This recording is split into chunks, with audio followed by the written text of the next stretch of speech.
Hey, everybody. We have a return guest with us tonight to talk about his latest book, Censoring God. I mean, it's amazing what can happen when you encounter naked hippies in the woods. Jim Willis is next.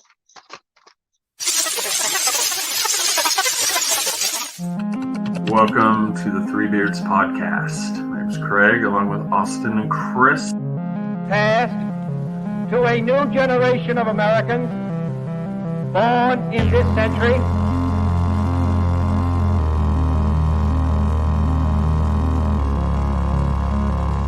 Let me out. I'm afraid that is white.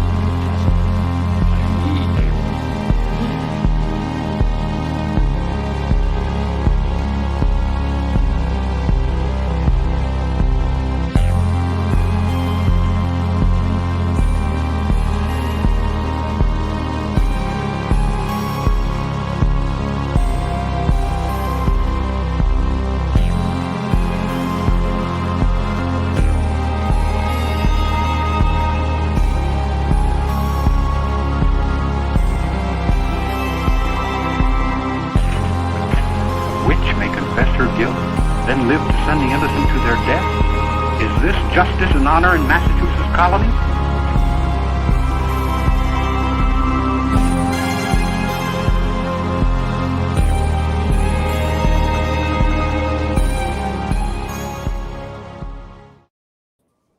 All right, everybody. Austin, Chris, we are back. And at this time, everybody, if that introduction was not the best there, welcome Jim Willis back to the program, sir. How are you? I'm great to be with you on Tonight Only the Four Beards podcast. That's right. One of these times we're going to get that graphic where we can just four beards. We'll get it here eventually. So hey, how have you been? Good. I love your new introduction. The music is fantastic, and the visual is just beautiful. I hadn't seen it. I love it. Love awesome. it. Well, thank you very much. Appreciate that. Yeah, we changed it. It was just the way we were doing it. It just felt kind of clunky, and then when we just thought this up, and we were like, let's try it. And then what we did is that whole just a brief introduction, because we used to have that little countdown timer, to go through it. So, but hey, enough about our things. Hey, we brought you on to talk about your latest work, Censoring God. Yeah. The History of the Lost Books and Other Excluded Scriptures by Jim Willis from Invisible Ink Press. And that's so are you new signed with them, or was that kind of like a single book deal? No, that must be my sixth or seventh book with them. Okay. I first hooked up with them back in 2001. I wrote a book called Journey Home. And back in, I think, 2001, 2002, something like that, they were looking for somebody who could do a book called The Religion Book, which was kind of an ABC encyclopedia about all the different religions in the world. Places, prophets, saints, and seers. Yeah. One of their editors had read Journey Home and was aware of my background. I'd been a theologian for 30 years by then, and contacted me and asked me if I might like to write a book with them. And after the religion book, my wife and I got together and we did Armageddon Now for them. And then we did, Lost Civilizations and Ancient Gods and Supernatural Gods and Hidden History, and now Censoring God. So they've been a big part of my writing career. Yeah, because for anybody that hasn't seen it, we had you on to talk about the quantum Akashic field. Mm-hmm. That last one. And that's kind of where, for people, watch that, and then you'll understand a little bit more about what happens when you encounter naked hippies on rocks while you're on hikes, and how that can have life-altering experiences. I remember at the very end of the interview, we were running out of time, and you said, when did your whole theology start to unravel? And I told you that story. Yeah, so I never forgot that one. That's always stuck with me. It's like, so I couldn't think of a better way. So I'm glad you enjoyed it. I saw you did it. Thank you. So we'll just kind of jump into it. The dedication alone, when reading this, I absolutely loved it. I'll read it here to everybody. This book is dedicated to all those who have ever sworn by, sworn on, or sworn at the Bible. It could have been quite a different book. Yes. And so, yeah, I really love that dedication. That was really cool. Thank you. And when you held your Bible up, you have no idea what an ego boost it gives to an author to see somebody hold up his book with pink things sticking out of it, proving that they've been into it and reading it. That's wonderful. I just thank you so much, Craig. I appreciate it. Oh yeah, you're welcome. Yeah, I've still got even the packing slip in here. Yeah, I took the dollar bill out, so that's a long range thing that nobody understands. But yeah, it's if you ever want to get a quick McDonald's meal, just come raid my bookshelf, and you got dollar bills all sticking out of all books. Careful, your son is right over there. Yeah, he knows better than to remove the place on my book. There's kind of what was your inspiration to coming out with this book? I know you kind of teased it on the last show, and you didn't really want to get into it, so that's why we brought you back for this. So, well, I was born right in the middle of two fantastic discoveries. In 1945, the Nag Hammadi scrolls were discovered in Egypt. And in 1947, the Dead Sea Scrolls were discovered in Israel. And I was born 1946, right in the middle of them. And these were two amazing discoveries. I can't emphasize enough how important these things were. Because these two discoveries gave us an insight into the books that didn't make the Bible. One, the Old Testament, that was the Dead Sea Scrolls, and the other, the New Testament. At least the Christians call it the Old Testament. It was actually the Hebrew Scriptures. But the other one was the New Testament. The Christian New Testament was the Nag Hammadi scrolls. And both of them were so important because what has been known for a long time, but people just don't want to talk about it very much. It doesn't filter down to the people in the church pews or the synagogue or the mosque. Oh yeah. It doesn't filter down that we like to think, we hold in our hands the Bible, and we like to think that's the word of God, the only infallible rule of faith and practice. And that's just how God wanted us to have it, and don't change anything in it. But the truth is that is a compilation of books that was put together by a committee. In one case, in the case of the Old Testament, even the Hebrew Scriptures, we like to think that Jesus held in his hand the Old Testament because it was all written before Christ. But the truth is, the Old Testament wasn't put together until at least the end of the 1st century CE, 100 years after Jesus. The tradition has it that it was done at the town of Jamnia. Committee got together, and they were, to tell you the honest truth, they were a little bit worried because they were losing converts to Christianity. Jewish people in the 1st century especially were converting to Christianity, which is a new Christian cult. And the New Testament hadn't got together yet, but the rabbis figured we got to at least bring together a compilation. So they got together, as like I say, as history says it, in the town of Jamnia. Well, you were saying, what you're saying about the Old Testament too. It's like quoting from it. People don't understand back then. You're not walking around with a little, New King James Bible. You would have had to pack around a big wagon cart full of all these giant scrolls, huge scrolls. As you're like, Brother Maynard, could you please find that as you're digging through the scrolls, you're shaking this giant thing. It wasn't this little book. Picture 2 rolling pins covered with 36 feet of paper. That was what they were. Was what they were carrying around. And one for each book. But what got me is when I started really learning about this back in 70, 71, 72, when I first went to seminary and started learning Greek and Hebrew and, all this kind of stuff, studying to be a minister.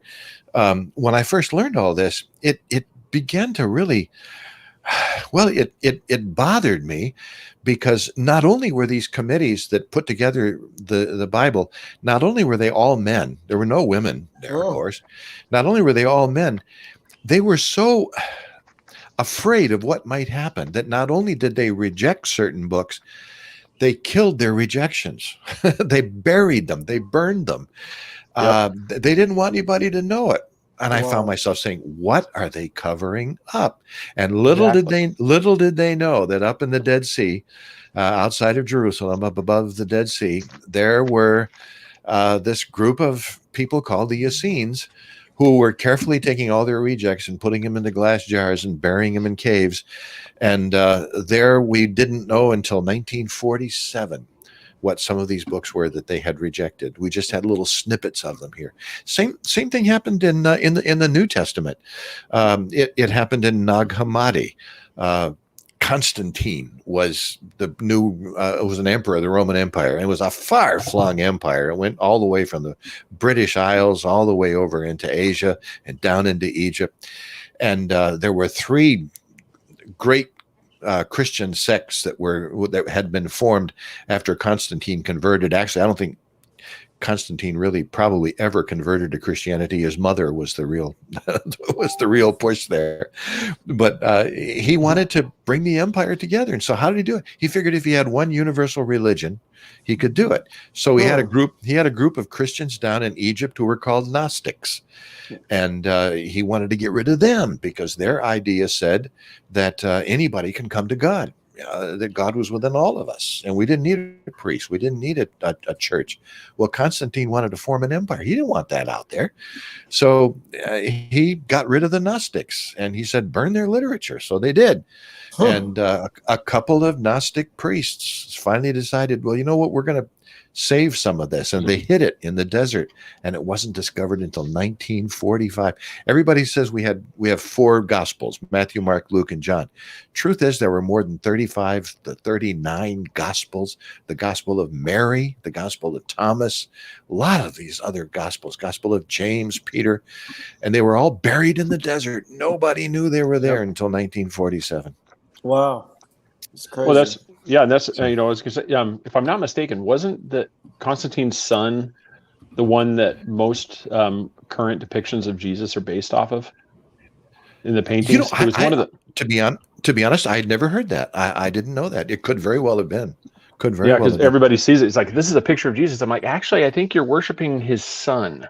Yeah, if I'm not mistaken. I go but it's like he's the one that's used. I mean, you might as well just be worshiping, the Passion of the Christ after. But remember, none of this happened until the 4th century.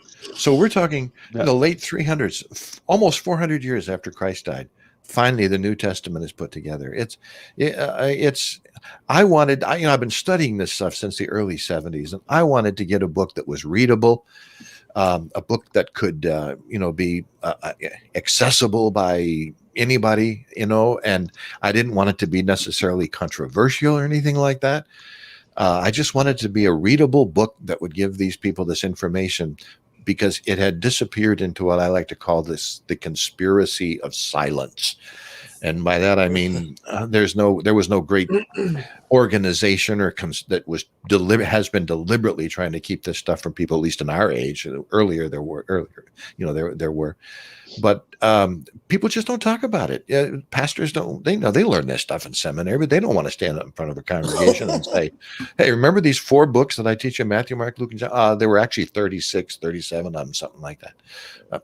They just don't do that, so they don't talk about it. So a conspiracy of silence comes in. Exactly. I mean, and one of those things it's great about the book too is, it doesn't really go by chapters. It's just let's see if everybody can see the way it's done here. You've got all and the way it's laid out is, page numbers, but you have, some of the ones as I was reading through, and I earmarked this one to I didn't know this about, I think it's Johann, or is it Johann Tetzel?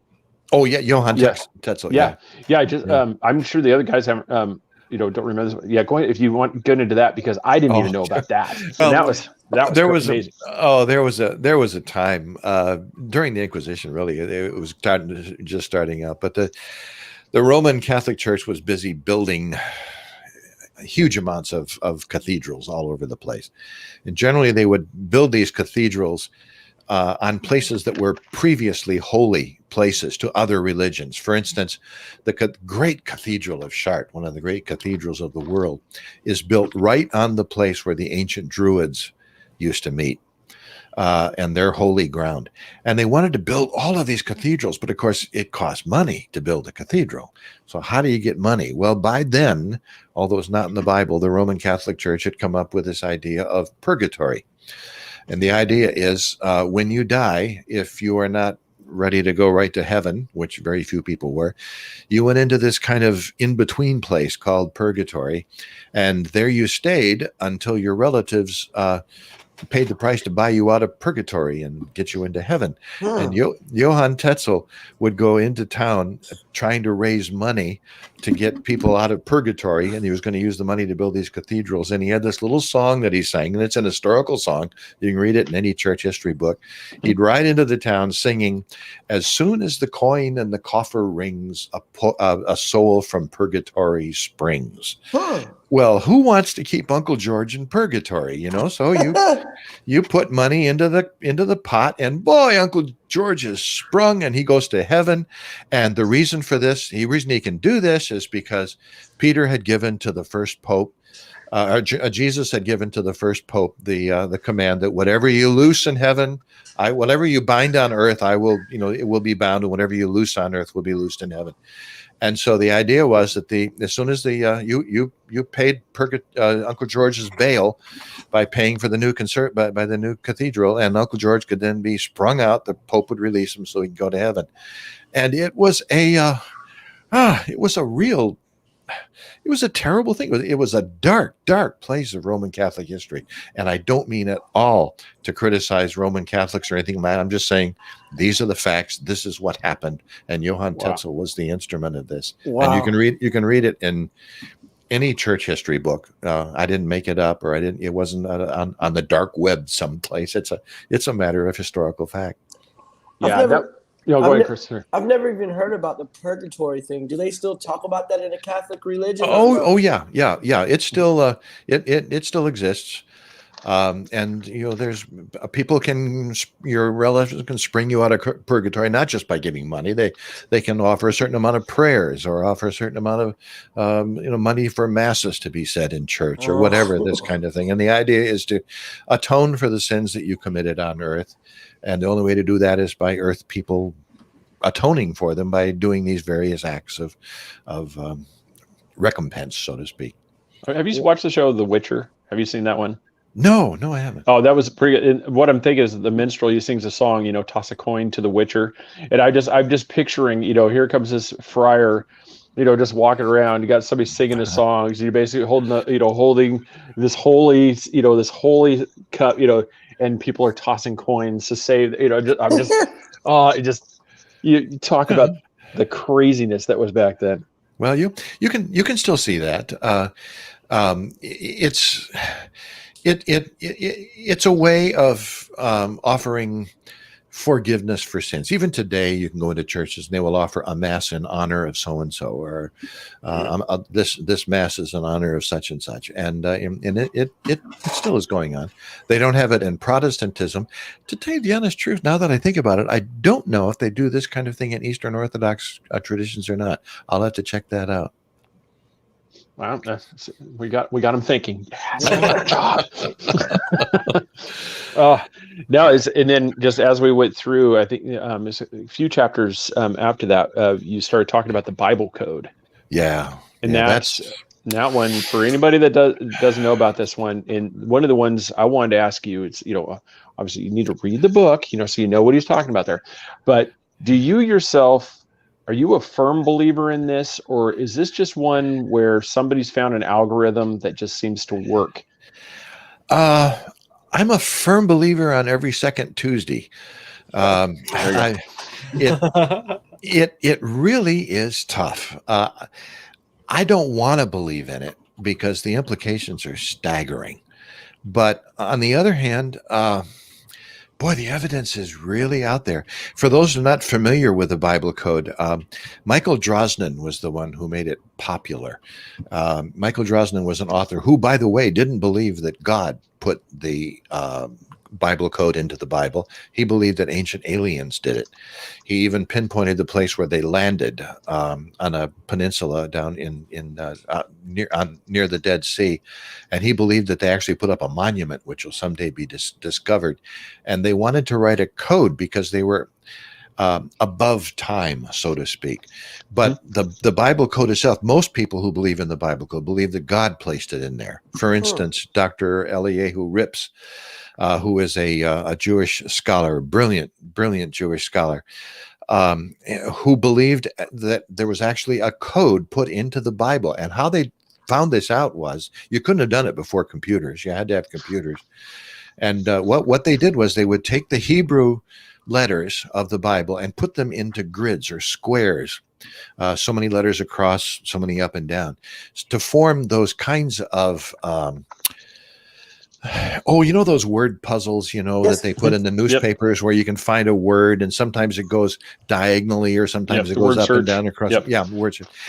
And what Michael Drosnin, who developed the software for this, discovered was that in the Old Testament of the Bible, at least in the Hebrew, you could take these graphs, and the computers would plot them out, and they basically foretold the future. One of the most unbelievable things for me was that he was he had discovered the Kennedy assassination. Wow. He had discovered the Twin Towers, and he had discovered thousands or hundreds, and by now thousands, because the software is readily available on the internet, of these codes that had come to pass. And it caused a tremendous sensation when he wrote his first book called The Bible Code, and then a couple of years later came out The Bible Code 2. But that in itself is fantastic. The problem was that, of course, there were skeptics. And Brandon McKay was perhaps the greatest skeptic of this whole thing. And he said, well, you show me he challenged Michael Drosnin. And Drosnin said, well, this is the only book where this happens. And Brandon McKay said, no, I can make it happen in any book that's of sufficient size. So Drosnin said, okay, you show me in Moby Dick, where if there's a code in Moby Dick, then I'll believe it, Michael said. So Brandon McKay used the very same software, and he discovered, lo and behold, Michael Drosnin's assassination was in there. It had his name, and of course it didn't come to pass, but it goes on to the present day, and we could spend a whole show on it, I'm sure. But if anybody wants to get it, there's quite a long extensive chapter in Censoring God. Barb and I both wrote about it in Armageddon Now as well. One of our earlier books, we wrote about the same thing, but it's a great question. The implication, people say, well, why did they use the Bible? And the answer given is, well, because the Bible is the most popular book ever written, in terms of it's probably apt to be found in most households that have a book are going to have a Bible, probably. Christian, Jewish, and even the Muslims study the Bible. So when you come right down to it, they said, well, God is showing you the history of the human race, and he put it in the book that's going to be virtually accessible to anybody. And it wasn't going to be understood until the last days of history. And this comes from the book of Daniel in the Old Testament, where Daniel said, these things will not be understood until the last days, when travel and education will have been increased. And since the Bible code could probably not have been, conceived of before there were computers, people said the fact that we know it now, that we have computers, proves that technology has come to the point where we can now see these things, and it's all in there. Yeah, like page, I think it was at 28, I had marked right here where Sir Isaac Newton, guys, there are lots of pictures in this book, including shout outs right here that have all the famous quotes. Isaac Newton believed there was a Bible code. He studied the Bible his whole life. He studied his Bible more than he did physics, because he was absolutely convinced that there were codes in there and messages that he could discover. Yeah, a cryptogram from the Almighty, I think is what you said. Yeah. It's and that was why I wanted to get with you, because I know I've seen some people that said that same thing. We could put this on any major work and we can find things, because I know during research, like on the Bible Code, one of the people said to me, it's kind of like some of those like numerologists, where they're like, okay, now if you go 2 + 3 plus, they start going like this, all of a sudden you have 12, plus 1 is 13, and they just start doing this whole thing, and they're like, I can make this work for a lot of things. Yeah. That's a problem. It really is. Yeah. Is it just and can you put together an algorithm of any book of sufficient size? And if you look hard enough, long enough, you're going to find a coincidental, a combination of numbers. That's why I was joking when I said I believe in it on second Tuesdays. It's a fantastic thing. But and even the prophecies of Nostradamus, you notice that they're never really understood until after the events happen. So afterwards, why don't we know before? Well, Michael Drosnin did hear about the assassination of, his name is going right now, the Israeli leader who was assassinated. He sent him a letter early beforehand and said, please take care of yourself. This is going to happen. And the guy didn't pay any attention to it. And it happened. So, wow. What do you do? So wow, that's it. Because it was one of the things too. It was like I was looking into it, and it was one of those things. Like they found all this stuff. Do you know anybody that's looking into it and finding, kind of like Nostradamus, finding the stuff in advance? Because I know they found this. Like it talked about the assassination. Was it? It was. I can try. The name is the Israeli Prime Minister. Yeah. Rabin, I think it was that. Yeah. Yitzhak Rabin. Yeah, right. Yeah, and they found a lot of the things. But do you know of anybody that's finding, short of the guy that his name's failing me right now, predicted the end of the world, and everybody was believing? Nostradamus? You mean? No, it was a current. It was like 20. Edgar Casey, probably you're thinking. It was that pastor. I want to say it was like a pastor or something like that was using the Bible Code. Okay, yeah. Well, a couple of people have used it. Hal Lindsey, of course, did his book, The Late Great Planet Earth. Yeah, and there's a New World Coming. That was big back in the 70s. I remember getting my first copy. I think that's who I was thinking of. Yeah. And I don't know if he believes in the Bible Code or not, because he didn't mention specifically the Bible Code, but he was predicting the end of the world and showing all these things. And you see the same thing on television nowadays. There's a lot of televangelists whose big stock in trade is predicting that we're right at the end of the world. The latest one is that in our own political system, you hear people who are Trump supporters calling the election thing the big lie, but also the liberals are calling the Trump supporters. They say they're pushing the big lie. Well, in the New Testament, it says there will come a time in history when people will believe the lie, and the Antichrist will arise, and he will cause many to be led astray. And so, right now, the current a current candidate on television for some of the big evangelists is Donald Trump is God's man, and other people who are more of the liberal on the other side of the wing, they're saying no, he's the Antichrist, because how else can you describe the spiritual power that he seems to have that make people believe in him, and it's people will believe the lie. So it's a huge thing. Both sides, liberal, conservative, left and right, they're all using the same scriptures to say that push their own ideas, so to speak. Wow. Yeah, and let's see. And then,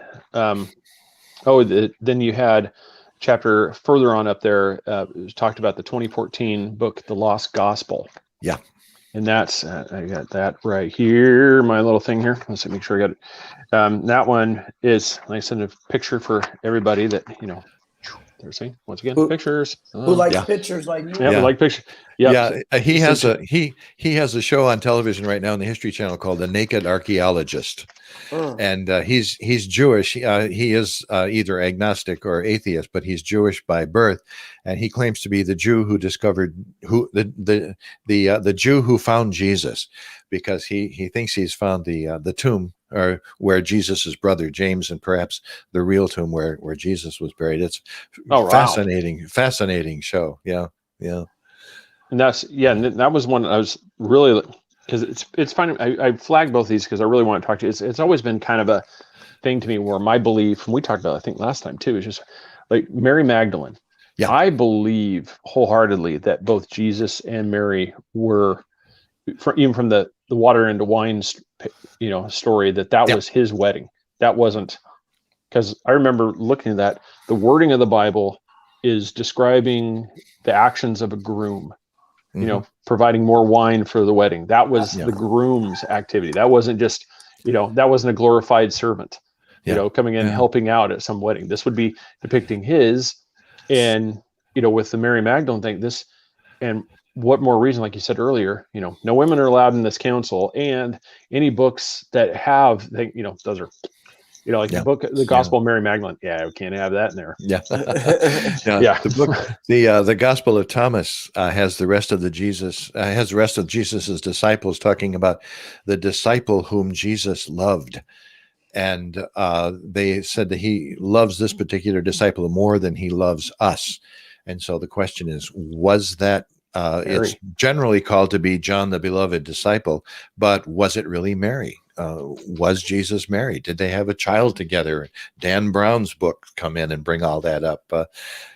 It's such a fertile field for ideas and thoughts, and in some cases conspiracies, and in some cases just wondering what might have happened had we had this literature with us from the beginning. What would have happened, and why? And this is the big question that overrides my whole book, Censoring God. Why were these early committees so anxious not to just include some and reject others, but why were they so anxious to reject their rejects? I mean, to destroy them. My son is a history teacher up in Massachusetts, and he called me. He's about halfway through the Censoring God now, and he called me just tonight, about a half hour before I started talking to you guys, and he said, "I got a question for you." He said, "Didn't these committees ever keep minutes?" No, not only did they not keep minutes, they destroyed the rejects. What were they hiding? That's the great. They probably burned anybody that did keep minutes. Question. Oh, yeah. They probably burned the minutes with the person who wrote it. It could very well have been.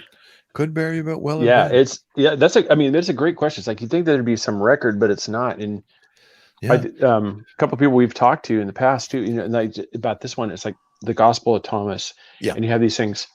One of the things, like, I always questioned, and you really address it through many of these chapters in this book, and what was the reasoning behind this? Because these tell all different pieces of the story.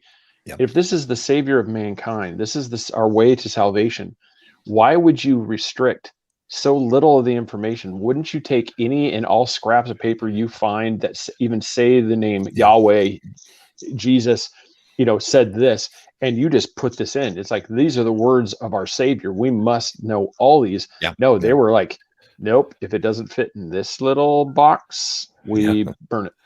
Well, not only that, but until the discovery of the Dead Sea Scrolls, and even some people even say with the Dead Sea Scrolls, if it had not been for the Nag Hammadi things, there isn't one single secular book or text anywhere, even a scrap of text, that even mentions the name Jesus.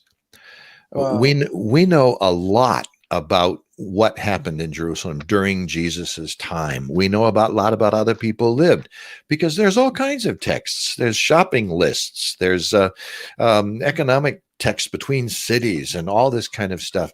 No one even mentions Jesus. And you would think that if the crucifixion was there and if the resurrection was there, somebody would have kept a journal, and put it down in the journal. Even But we don't. Romans. I mean, Yeah, Romans. I mean, I'm talking about Romans, or Yeah, even they would've. even Jews who did not believe that Jesus was Messiah. It's just, and there's other problems with this too. Take the Gospel of Matthew, for instance. In Matthew chapter 5, 6, and 7, we find the Sermon on the Mount. It's the Beatitudes. Blessed are those who this, and blessed are those who that. And many of the stories that people know, the things that Jesus know, were in the Sermon on the Mount. Now, if you sit down to read Matthew chapter 5, 6, and 7, it takes about 20 minutes to read it out loud, maybe 20, 25 minutes. A lot of ministers have discovered this, and if they have to come up with a sermon that's 20 minutes long, they just read Matthew 5, 6, and 7. It's pretty good, a pretty good text. So, okay, fine. This is a sermon that Jesus was supposed to have preached, and something like it is also reproduced in the Gospel of Luke. Except there, it doesn't happen on a mountain; it happens on a plain. So in Luke, it's called the Sermon on the Plain, but it has a lot of the same similarities to it. Now, if I were to talk and give a sermon for 20 minutes, even if it was a really good sermon, and man, I preached some really good sermons, okay, but even if it was a really good sermon, the Gospel of Matthew was not written for at least 30 and maybe even 60 years after Jesus died. Do you suppose anybody could have remembered verbatim, word for word, what Jesus had said 30 to 60 years earlier in a speech that took 20, 25 minutes, to give? It's just very difficult. So, so people come up with all kinds of outlandish. They say, well, what happened was the Holy Spirit caused these people 30 to 60 years later to remember word for word what Jesus wrote. It doesn't say that in the Bible. There's just a human idea, a concept trying to describe it. Well, don't get me wrong, please, listeners, anybody out there, I still read the Bible a lot. I know the Bible backwards and forwards. I've taught it for 40 years. I've read it even straight through just by myself, at least a dozen times, and I've taught it verse by verse, word by word. I used to teach I used to have a radio program called the Through the Bible series, in which case I would go verse by verse through the Bible, reading it and then talking about it. Your eyes roll in the back of your head at Exodus. Well, when you get into the begats part, and you're just like, no, not so much Exodus, but Leviticus really gets you. Boy, I'll tell you, that's all the laws. That's maybe what I was thinking of. It's just that one where everything is just like, this person begat this person that begat this person. That's the part where you like skip. You're thinking of a number of different places. It's we have it in Genesis.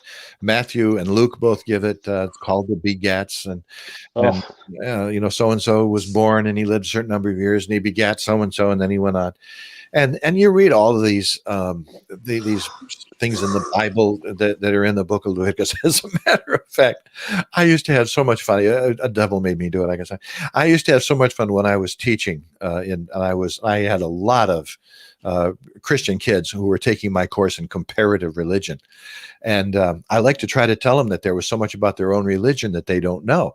And so I would take some of these really far out verses from the book of Leviticus, like if a woman has her monthly period, they send her out to the red tent, out to the tent outside the city, and she's unclean until she comes in and does all this kind of stuff. Or if a slave runs away from his master, he is able to find place someplace else where you can go and grab onto. And I would read all of these things, and the kids would say, "That's not in the Bible." And one night, I'll never forget it. I finished teaching, and I had a local pastor from a local conservative church call me up, and he really was just reaming me out because I was teaching these kids all these heathen ideas. And I said, "Wait a minute, all I was doing was reading from the Bible." And he said, "Not my Bible." And I said, "You got your Bible right there?" And he said, "Yeah." So I said, "Okay." So I started reading these particular passages to him, and he looked them up, and he didn't say a thing. He hung up the phone, and I never heard from him again. He had no idea that these kinds of things were in the Bible. And that's just the way it is. Now, I was going to say to listeners out there, please don't think I'm anti-Bible or anti-Christian. I still call myself a Christian. I still study the Bible a lot, granted, in a totally different way than I used to. I don't see it historically. I take it seriously. I don't take it literally, but I take it seriously. So it's not that I have anything against it. My problem is when people read it and swear by it and then have never read it themselves, and yet they claim to know it. And what I want to say is, if this is really the word of God, if you really believe that God dictated this thing to you, and this comes from the creator of the whole universe, wouldn't it be good at least once in your life if you read the thing, if it comes right from the lips of God? But it doesn't. There's a committee between us and the Bible. And I think people need to know that. The truth will set you free, and I want to set the truth out there. If we're going to really study this book and take it seriously, let's at least know what it is, for heaven's sake. Yeah, it's I can't agree more. I also have to add as a footnote too that I read just as seriously the Upanishads and the Bhagavad Gita and the Maya Popaview and the Book of Mormon. I read all of those just the same way. Religious texts have a tremendous meaning, but we have to take them right. We have to read them with a good basic understanding. I think the only major text I don't have is the Quran and the Book of Mormon down here. I've got the Bhagavad Gita. I got that. Right? Yeah. It's just, and it's one of those.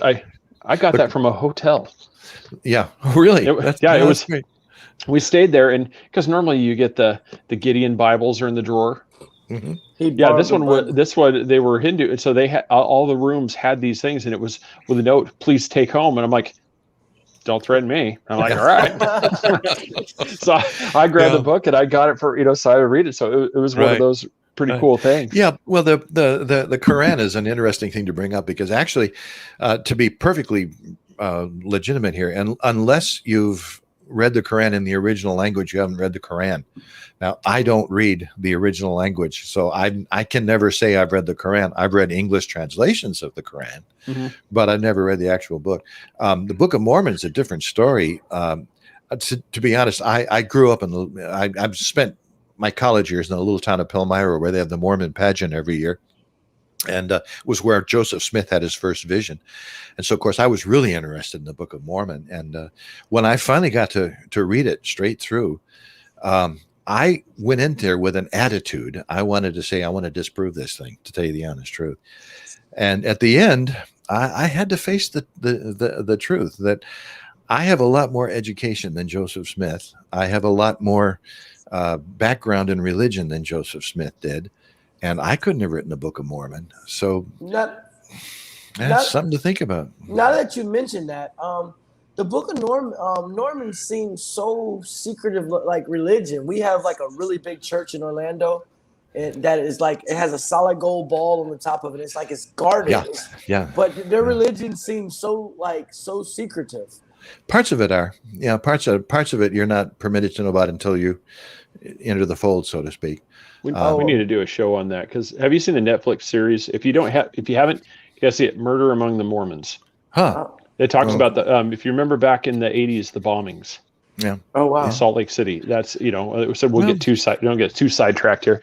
Yeah, we'll get back. Like every organization, they have a checkered history, like Christianity, like Judaism, all of them. When I was talking about how the Bible came together because it was the Romans had a political need to cement things together.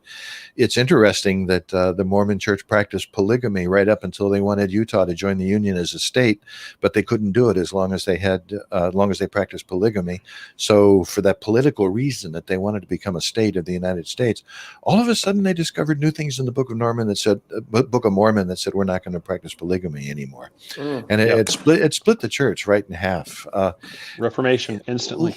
Like everything else, it's all all of these human organizations. There's a need to manipulate. There's a need to control. There's a power grab going on. There's a political process within it. They want the believers to be pliant, and they want the believers to be serving the others, and ego comes in always. Religion is just a terrible thing. On my YouTube page, if anybody wants to check it out, if they go to my YouTube page, Jim Willis, you'll find a whole bunch of YouTube videos there. And I have one called One Ring to Rule Them All. And I put forth the idea there that I have become to believe that all of the world religions begin when there is a founder who has what we might call a shamanic vision. He sees the other side in a way that most of us don't. He understands it in a new way. Yeah, there it is. I think it's the fourth one in there. One Ring. Yeah, that one right there. Yep. He has a vision of something greater, something beyond, something that's farther ahead. And he takes this vision and begins to talk about it, and a group of people gather around him. And as the years go by and the founder is no longer with us, the original shamanic vision gives way to a lot of rules and a lot of doctrine and a lot of dogma. And 2,000 years later, you got something that really hardly resembles at all what the founder saw. And it's true with Moses. It's true with Jesus. It was true with Muhammad. It's true with the Buddha. Most of the people who live today that follow these particular things, they've almost lost that original vision, which I think was originally shamanic in nature. And that's why I think probably the oldest religion, shamanism, is probably the foundation of all basic religions. I couldn't disagree with that at all. I agree. That's definitely because Moses had an out-of-body experience at the burning bush. He saw God through the burning bush. Oh. Jesus went up on the mountain and was tempted, out in the desert and was tempted by the devil.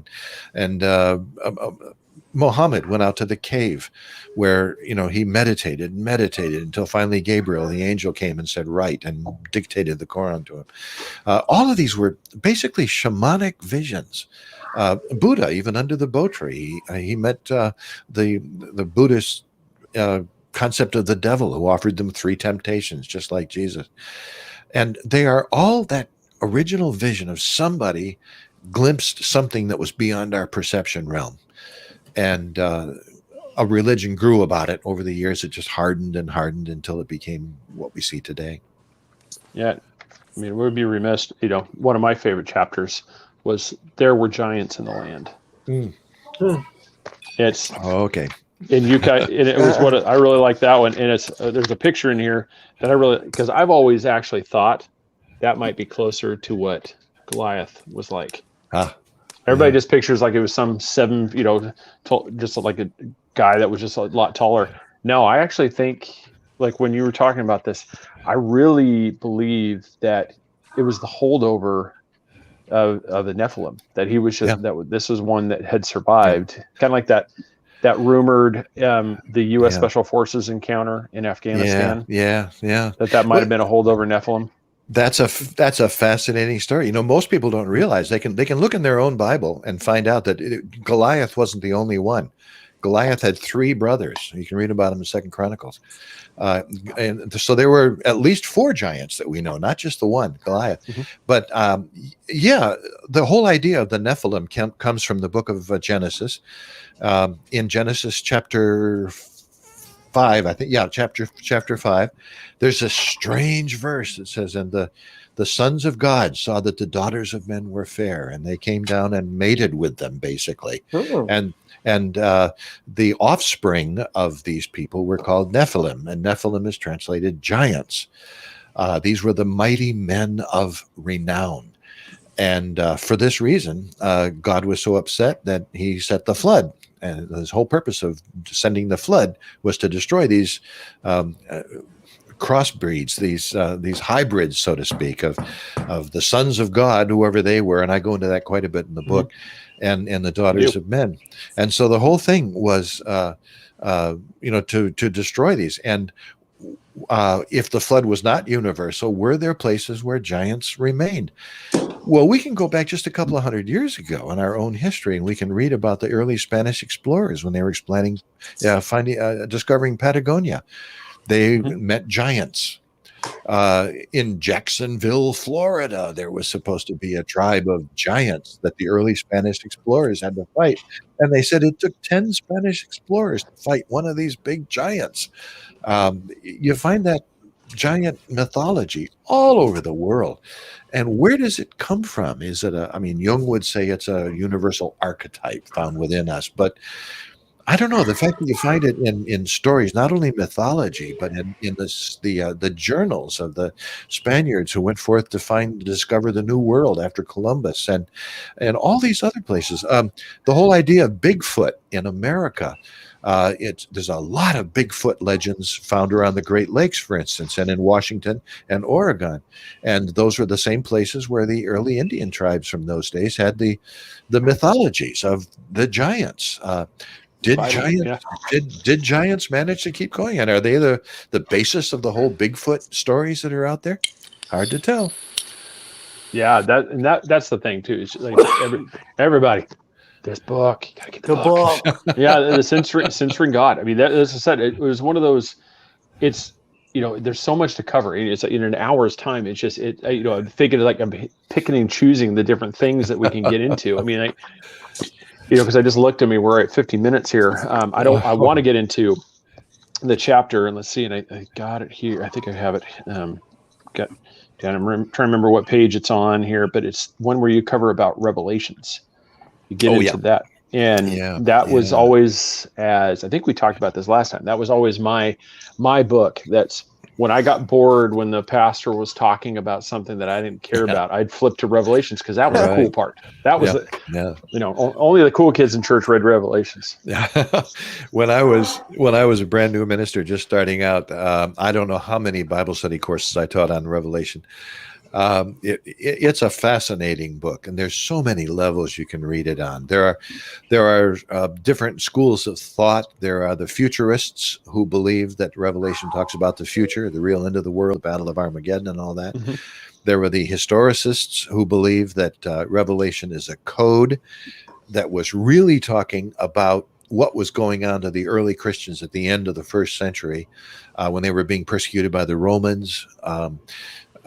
There's just so many different levels of Revelation. There are probably more books out there, and it's quite a book. It's just I try to analyze it to a certain extent in Censoring God, try to break it up into bite-sized pieces, so to speak. There's 3 sets of 7 plagues that come upon the earth, and that's where you find that whole mysterious thing about the Antichrist who arises, and we don't know who he is, but he has a mysterious number of 666. Austin's favorite number. Yeah, and you can't. The interesting thing is you can't buy or sell unless you follow the beast and have the 666 written, or the code, whatever it is, written either on the back of your hand or your forehead. And you can't buy or sell without it, and that creates all kinds of people saying, "Is that like the credit cards we have today? You have to have a credit card, or you have to have a social security number, or whatever this is." Like a tracking chip, like those people are getting those tracking chips in their implants. Yeah. Go ahead. I got a kick out of that the other day. I heard a great thing. The PBS station I was listening to was trying to call people who didn't want to be vaccinated with the COVID-19. So they asked one woman, "Why don't you want the vaccination for COVID-19?" And she said, "Well, because it's really not for COVID-19. What they're doing is they're inserting a microchip into your arm so they can follow you, and they know where you are at any moment." And the person asking this woman said, "Are you talking to me on a cell phone right now?" Yeah. She said, "Yeah." I mean, "Does it have a GPS device so you can find all your latest apps?" Yeah. Well, then they don't need to put a chip into you. You're carrying it with you. You bought it. Well, there's a joke. Yeah, Chastity, she's watching her. She posted it on her thing, and I loved it. It showed, because Bill Gates is, splitting with his wife. And all of a sudden, it was like he's available, and so all the single women's chips are suddenly going alerting to show who the single women are out there, and Bill Gates is searching. And I just started rolling. I love it. Yeah, but that was one of the things like you put too is with Revelations, and that's one of the things you in one of those call outs you had it there, where it talked about that a lot of cultures in this world have, oral traditions and stories about a great cosmic battle. Mm-hmm. And that's pretty much what Revelations really talks about, is that it's, and I don't think it's, like for me with Armageddon, I don't think this is literally going to be this massive like clash where everybody just meets in this massive battlefield and just dukes it out to the end. And then all of a sudden, here we are in the apocalypse. It's because the way you laid it out too, it's just, there's just so many things in the Bible that they speak of supernatural and a paranormal aspect, and not just a physical. Well, at the very beginning of the book of Genesis, the story is told that we were cast out of the garden when we ate of the tree of the knowledge of good and evil.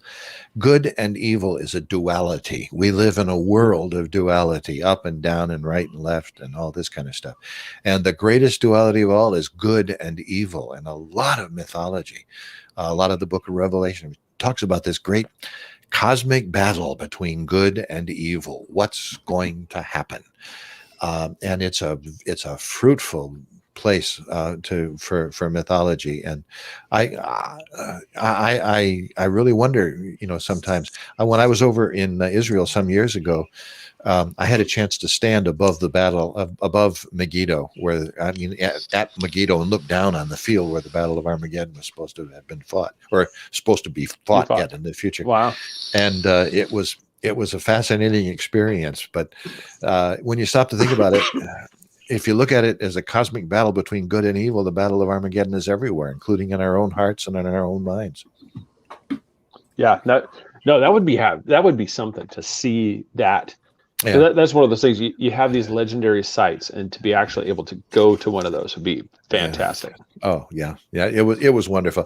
I wasn't engaged in out of body experiences back then, but if I had, I wonder what I could have seen if I could have had an out of body experience there and looked down upon this battlefield and see it in a metaphorical or spiritual or mythological way. It would have been just expand it. How it's hard to do the what if thing. What do you think that would have been like had you had that vision? Like you were almost on a vision quest and you got there and you saw a glimpse. I mean, one, as an author, you've got your next book. I mean, obviously, if you have that experience, but it's just how that would be life altering. How do you describe that to some like us three bearded, guys? It's like I'm telling you, I saw it. And you're like, what? I've had something like that happen when I was in Egypt, I must say. I expected it to happen when I was in Israel, walking, as they say, in the footsteps of Jesus. I expected to have all these great spiritual experiences. Probably I was trying too hard, and I didn't have it there. But in Egypt, it probably helped that the day before we were scheduled to go down to Luxor. We were held up. We were held in our hotel. We said, no, we can't go down to Luxor tomorrow. And we said, well, why not? We didn't find out until the next day that a group of Muslim extremists had attacked a Japanese tour bus. And the extremists were led by a guy by the name of Osama bin Laden. If he had waited one day, he would have been us in that parking lot when he attacked. Having that kind of an experience, and then looking at the pyramids that have been there for 6,000 years, and probably a whole lot longer than 6,000 years. Wow. I did have kind of a feeling of the scales dropping away, as if time didn't exist anymore. And for a moment, a moment, I had the feeling. Now, was it an actual out-of-body experience? I don't know. Was it a mental thing that I talked myself into? I don't know. I don't remember. It was Egypt, so I don't think I had anything to drink that day. but you never can tell. It's hard. But it was quite an experience. Well, I saw an article that just popped up a couple of days ago that they think they found a tomb that dates back prior to the pharaohs. Yes. Yeah. Which is which for me, Egyptology, to even admit that is what is going on with disclosure in these last year or two. Big time. And when you stop to think about it, to think about if the New Testament is true, historically, and the Holy Family, Mary and Joseph, took Jesus to Egypt. Did they see the pyramids? Did they go down to Edfu and read the texts about the Zep Tepi the first time when the gods came to Egypt and kickstarted the Egyptian culture? Did Jesus actually see those things? It's hard to. It's a pretty powerful powerful thing to think about. It really is. I mean, that's what it is. You get those. I mean, I keep saying it, but everybody, Censoring God, go get the book. Because it's just, I said, it's one of those. It's not a hard read, which is fantastic for anybody. You can just sit back and it just, as you're reading, it's like I caught myself one time. I finally had to tell myself I've got to go to bed. So I have to get up at 5:30, and here it is, almost 12:30 at night, and I'm still reading, and I'm like, I gotta, put it in. Now I'm responsible for your sleepless nights, so I feel that's bad. That's now. right. No, you should. That was self-imposed because I'm glad you enjoyed it. Glad you enjoyed it. Yeah. So but everybody, as we're wrapping it up right here, it's just, JimWillis.net. You get more information on all of his books, including let's see, I've got it right here. The other one that we had him on for, Quantum Akashic Field. I have that one, and then the one obviously we're talking about, Censoring God. You get more information on that, and if I'm not mistaken, I remember if they contact you, they possible getting a signed copy. Correct? We'll find a way to do it. Okay. I may have. I don't have any books to send out, but I can send you a sticker with my signature. You can put it in there if you want. The book plate. Yeah, that's the way to do it too. It's we've got a couple of those from a few authors. That just go to the webpage, JimWillis.net, and go to the contact page. Love to hear from you. That's great. So yeah, everybody, like I said, oops, I just dropped a book on the floor. Hopefully that wasn't yours, because that'd be disrespectful. God, I'm just throwing stuff around. Chastity's asking, what's your Instagram? I don't know anything about Instagram. Not a thing. I got a Facebook page, I've got a YouTube page, and my web page, but that's it. Yep. So you just go to Jim Willis on YouTube, subscribe. Let's get his numbers up. He's at 204. He's smoking us, by the way. We need to catch him, man. Yeah. So go to Jim Willis, subscribe, watch those videos like the one you talked about, the One Ring to Rule Them All, from religion to reality. I've watched actually a few of these, and they're really, really well done. I like those. I think I have to give my daughter credit. I have to give my daughter credit for most of that, because I just do the content. She does all the visual stuff. So Jan, thank you. Yeah, Jan, very much. Thank you. I had a few people say, awesome show. Julianne was like, love having you as a guest on here. That she's hoping that we'll have you back on soon. It's like, well, absolutely. So great. Anytime, guys. So let's get back to the family. Thank you again for coming on, everybody. Once again, Censoring God, The History of the Lost Books and Other Excluded Scriptures by Jim Willis at Invisible Ink Press. Pick this one up. You're not going to be sorry you did it all. I mean, this is a fantastic, and like I said, for anybody I could just flip through, but you can see there are lots of information. It's one of those cool ones.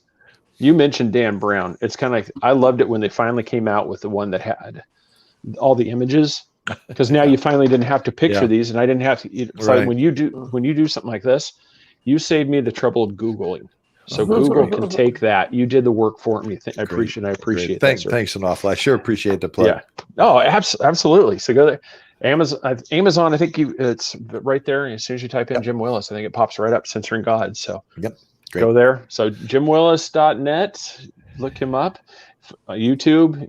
Make sure you follow him. And Jim, it's been a pleasure, sir. I look forward to the next time. Sir. Always look forward to being with you guys. All right. Well, thank you. Have a great night. All right, everybody. This episode brought to you by Nanny Cakes. Nanny Cakes 407 at 407-923-2898. Central Florida area. You're going to get an amazing deal by just mentioning that you saw us on the Four Beards program. Yeah, that's courtesy. So check her out there. 3beardspodcast.com is the page. Patreon.com/3beardspodcast is the place.